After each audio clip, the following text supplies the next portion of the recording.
हमारे यहाँ एक श्री हरिव्यास देवाचार्य महाराज, उनको जब गुरुदेव ने आज्ञा दी थी कि जाओ परिक्रमा दो, तो उन्होंने एक गुरुदेव की आज्ञा से जानते हैं एक भगवत प्रीति प्राप्त करने के, भगवत प्रेम लाभ करने का एक बहुत बढ़िया उपाय होता है।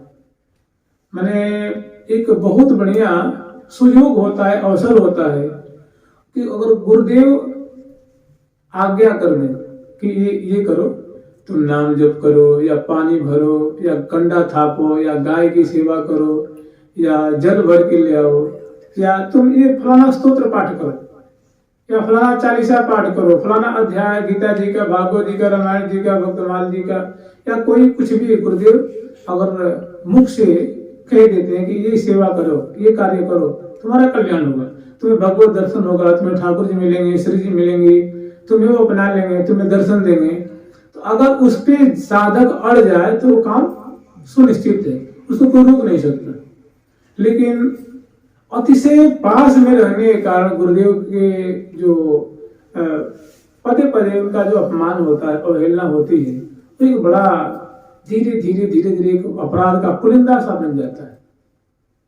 अगर कोई जैसे मान लीजिए जिनके हम शरणागत हैं, जो हमारे गुरुदेव भगवान हैं, या कोई हमारे गुरुदेव भगवान नहीं है, कोई संत हमें कोई आज्ञा कर दे, इनको हम गुरु तुल्य मानते हो, बस वो हमारे लिए कोई आज्ञा कर दे, केवल इतना है कि फूल ले आना रोज या रोज माला पहना, रोज परिक्रमा देना, रोज दर्शन करना, रोज पाठ करना, रोज ऐसी सेवा करना या ऐसी मानसिक सेवा करना या मंदिर में रोज दर्शन करना या रोज यमुना जी का दर्शन करना, जो कहते हैं वो, अगर उसको उसने सर्वोपरि मान लिए, उनकी आज्ञा को या उनके वचन को सर्वोपरि मान लिया, तो अवश्य भी उससे उसका कल्याण हो जाएगा, जो चाहेगा वो मिल जाएगा। लेकिन इसको साधारण मान करके और अपने पाँव में कुल्हाड़ी मारता है। जे गुरु चरण रेणु सिर धरहि, जे गुरु चरण रेणु सिर धरहि, ते जन सकल विभव बस करे। जो गुरुदेव की चरण रेणु को, चरण रेणु माने केवल चरण रेणु नहीं होती है, चरण रेणु तात्पर्य उनकी आज्ञा, बिना महत पादर जो विषेकम।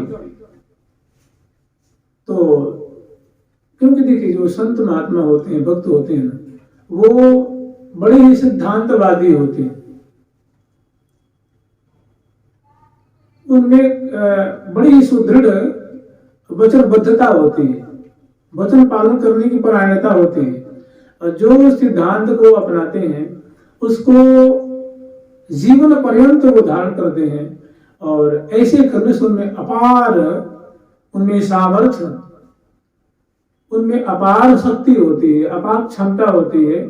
और वो अगर किसी योग्य किसी को अगर कुछ आज्ञा कर देते हैं, अगर उसको सम्यक रीत्या पालन करता है, तो उसके कल्याण में कोई शंका नहीं, कोई शंका नहीं। श्री हरिव्यास देवाचार्य महाराज को श्री गुरुदेव की आज्ञा थी कि आप प्रतिदिन ये नाम लीजिए और परिक्रमा दीजिए, रोज परिक्रमण करिए।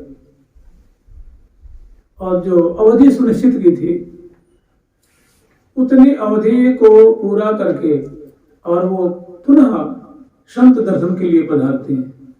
तो फिर वो पूछते हैं कि उन्हें आकर के प्रणाम किया और चरणों में निवेदन किया, तो उन्होंने कहा कि मेरी गोद में आपको कुछ दिखता है क्या? तो उन्होंने कहा नहीं सरकार, आपकी गोद में तो मुझे कुछ भी नहीं दिख रहा है। फिर उन्होंने कहा जाओ वही आज्ञा पालन करो, नाम लो और परिक्रमा दो। फिर आए तो उन्होंने पूछा हमारी गोद में आपको कुछ दिख रहा है क्या? तो उन्होंने कहा हाँ गुरुदेव, हाँ महाराज जी, या हाँ स्वामी जी, आपकी गोद में हमें नित्य बिहारी श्यामा श्याम का दर्शन हो रहा है, प्रियालाल का दर्शन हो रहा है, श्री प्रिया प्रीतम का दर्शन हो रहा है। तो देख रहे आज्ञा पालन का क्या है, आज्ञा पालन करना नित्य कैसा प्राप्त हुआ? प्रिया प्रीतम का दर्शन। मैंने अगर संत महात्मा गुरुदेव अगर आज्ञा कर दे, समझ लो आप निहाल हो गए, बिल्कुल नहीं हाल उसमें कोई। अब आप पहले कितने भीषण अपराधी रहे हैं, कितने पापी रहे हैं, कितने क्या रहे हैं, अभी से कोई वो नहीं। कहते हैं कि इस स्वामी जी के वचन है। स्वामी जी ने श्री राम सुखदास जी महाराज कहते थे कि एक बड़ा भारी डाकू था, उसने करीब करीब सैकड़ों हत्या की थी।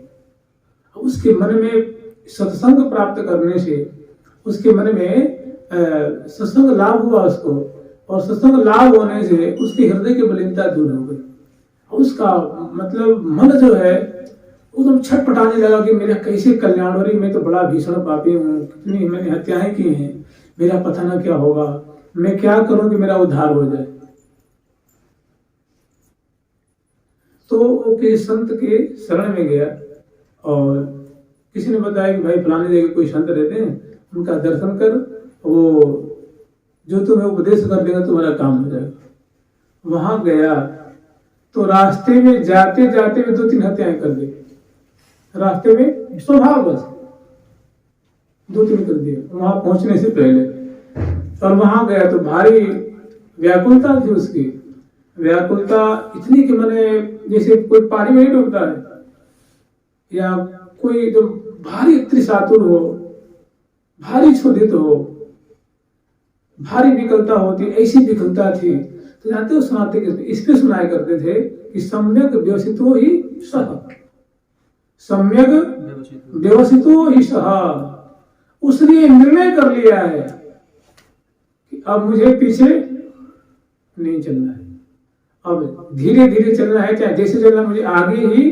अब तो मैंने सम्यक प्रकार से, अच्छी प्रकार से उसने निर्णय कर लिया है कि अब तो मुझे भगवान का ही होना है, भगवान को होके रहना है, भगवान की तरफ ही चलना है। तो उसके कल्याण में कोई देरी नहीं, क्योंकि अब तभी इसीलिए कह रहे हैं कि साधु रे वसो मंतव्य। हे अर्जुन, अब इसको तुम साधु मान लो। कर्म शब्द ते साधु समाना।